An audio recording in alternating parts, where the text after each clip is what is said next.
Hello, and welcome to another episode of Starting Out with Quantum Computing. I'm your host, Lloyd, and I think I have something exciting and interesting for you this time. So, firstly, Happy New Year, Happy 2026. And in this particular episode, we're going to be talking about surface codes. Can we achieve fault tolerance in 2026? So by placing qubits in a two-dimensional lattice, we can form this thing known as surface code, and it's capable of correcting errors in quantum computers. But can these surface codes power quantum computers into a fault-tolerant era? So let's talk about this. Why do quantum computers suffer from errors?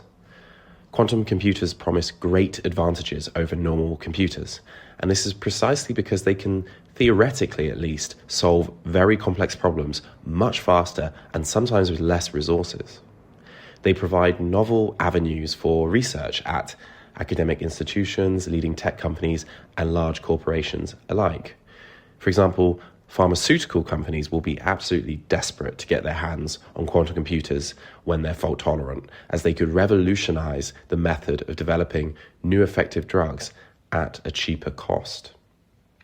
So where's the catch? How come the technological landscape hasn't already been flooded and revolutionized by quantum computers?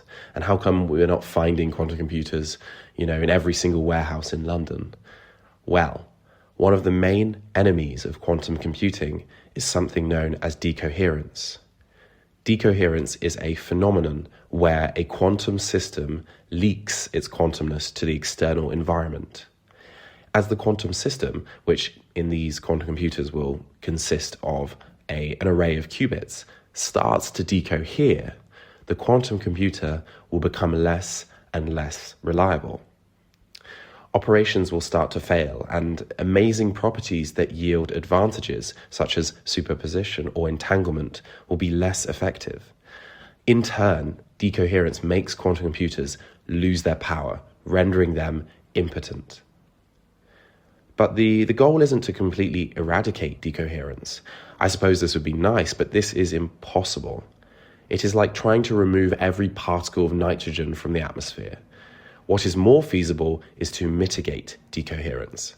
And there are many ways to do this. Perhaps you add shielding to your quantum computer, or maybe you cool your quantum computer to cryogenic temperatures, which is just above absolute 0 Kelvin.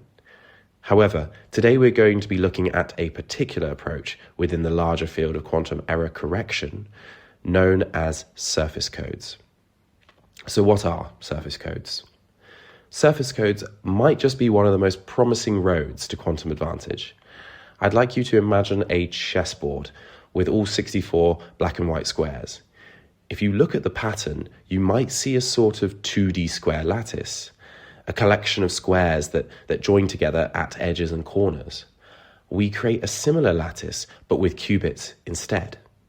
By arranging qubits onto a 2D lattice, we can actually perform precise measurements to detect whether a specific qubit has suffered from an error or not. That is a surface code.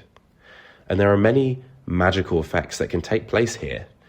Another interesting thing we can do is form something known as a logical qubit. And let me explain what this is. So let's imagine this analogy. You have 3 apples, and every so often, one of the apples will rot and turn brown, just one. However, you are given the magical power to revert all the apples to the majority state. In other words, if the majority of apples are healthy, then you can apply your power and turn them all back to being healthy. By continuing to apply this sort of correction power, you can maintain the overall health of the 3 apples. You can't guarantee that the individual apples will remain healthy. They could rot, but you can guarantee that all 3 will be healthy post-correction. Therefore, you would only consider the group of 3 apples itself as being a reliable thing that doesn't change, and you can use that. And you could call this a logical apple. And just as a little further note, this kind of rotting correction procedure that I've made up that we apply to the logical apple is more formally known as repetition code. So within surface codes, we group together physical qubits. So these are the literal qubits that physically exist, and we group them together, and this forms a logical qubit. And they are more resistant to errors and have longer coherence times. Although surface codes vary, generally our logical qubit is made up of data qubits and measurement qubits. So these are the types of qubits that are physical. Data qubits, namely so, hold the data of the quantum state. And we want these to remain accurate. So therefore, we also need to have measurement qubits, which detect the errors in the data qubits in a weak manner, such as to not disturb the data qubits. We call this weak measurement. Put simply, measurement qubits check the parity of the data qubits.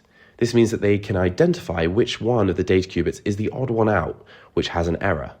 Then we simply just flip this qubit back to its original state without collapsing the entire logical qubit. And the reason I've mentioned collapse here, listener, is because we can't just fully measure the qubit, as by definition, measurement collapses the qubit and makes it no longer quantum. We'd be destroying the quantum nature of the qubit in the process. Below, I've sketched out what a simple example of a surface code logical qubit might look like for something we call distance 3. So if you are a listener, feel free to go onto the article where you'll be able to see these photos. And so a distance 3 surface code is called distance 3 because each length of the surface has 3 data qubits on it. And the reason we don't have any smaller distance codes is because it has actually been proven that distance 3 is the smallest surface code that can correct both types of single qubit errors at the same time. So qubits suffer from 2 types of errors, phase flips and bit flips. And we need at least distance 3 to correct both. So what's so good about surface code? Well, number one, we can lower error rates by actively correcting qubits during computation. Number two, surface code can counteract both types of single qubit errors, as I said before, phase or bit flip. And number three, the Google research team have shown exponential error correction with increasing surface code size using their processor Willow. That is an incredible achievement. As they increase the size of the surface code, the error correction gets better and better. Are there any disadvantages to surface code, though? And there are a couple. Number one, they aren't incredibly practical. So, for example, a distance 7 surface code requires 97 physical qubits just to make one logical qubit. So they're pretty resource intensive and hungry.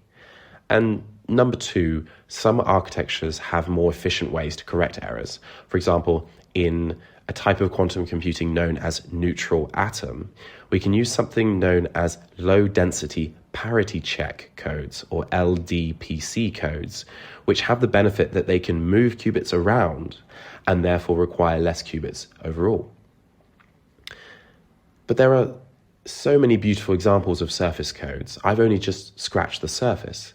The distance 3 surface code that I drew above is known as a planar code, and this is precisely because it sits flat on a plane. However, there are other variants of surface code, each with their own unique properties. For example, toric codes. You might have heard the name of a torus. Namely, these codes form the shape of a torus, which is basically a donut. The surface code lies on the surface of this torus, the shape of which can be seen in my article. In certain cases, this type of surface code can be advantageous. Think about it. This shape is like a large piece of paper that naturally wraps around, meaning that the qubits which are on opposite sides can now interact with each other. We also have hyperbolic codes. This is a bit of a trippy one when you actually look at the photo. Hyperbolic codes form an incredible sort of tiling effect, which we call a hyperbolic plane. And the main property of hyperbolic surfaces are that they have negative curvature everywhere. Negative curvature is a bit like a horse saddle. It curves inwards, meaning you couldn't put a flat piece of paper on it without deforming the paper. Now, this is the really trippy thing. Because the hyperbolic plane is negatively curved, it means that you can actually cram more shapes onto its surface at a single point. So think about it. If you had a flat piece of paper and I told you to draw as many squares as you could, originating from the same single point, and to make sure that the squares never overlap, you'd only be able to draw 4. But the rules change in negative curvature. This means, for example, at a certain negative curvature, you could fit 5 squares originating from the same corner. And if you don't believe me, all you have to do is take a look at the photo in the article. And so finally, I have to recommend a very good video, which is also a podcast at the same time. It's about surface codes. It's hosted by 632 Nanometers, which is the name of this organization. And it's this particular podcast is led by Austin Fowler, who is a legendary and prominent quantum computing research scientist. I first came across him a couple years ago from a Coursera course from Google Quantum AI. And he has a knack for explaining the complicated stuff with ease. So if you have a moment, you should definitely take a look at it, although it is quite a long video.